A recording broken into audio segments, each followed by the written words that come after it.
লোকটা বলবে, আল্লাহ এটা বুঝলাম না, আপনি ধন দিলেই তো মানুষ ধনী হয়, আপনি আবার ক্ষুধার্ত হয়ে মানুষের কাছে যান কিভাবে?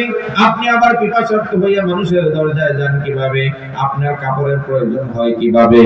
আল্লাহ বলেন, তোমাকে যেমন আমি ধনী বানাইছি, আরেকজনকে আমি গরিব বানাইছি, এতিম বানাইছি, মিসকিন বানাইছি, তারেও আমি আল্লাহ তোমার দরবারে পাঠাইছি, তারে দেও নাই, প্রকারান্তরে আমি আল্লাহকে দেও না।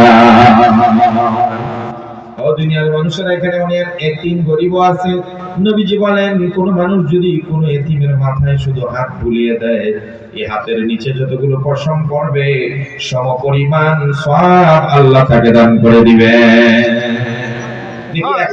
লোকটা বলবে, আল্লাহ এটা বুঝলাম না, আপনি ধন দিলেই তো মানুষ ধনী হয়, আপনি আবার ক্ষুধার্ত হয়ে মানুষের কাছে যান কিভাবে? আপনি আবার পিপাসার্ত হয়ে মানুষের দরজায় যান কিভাবে? আপনার কাপড়ের প্রয়োজন হয় কিভাবে?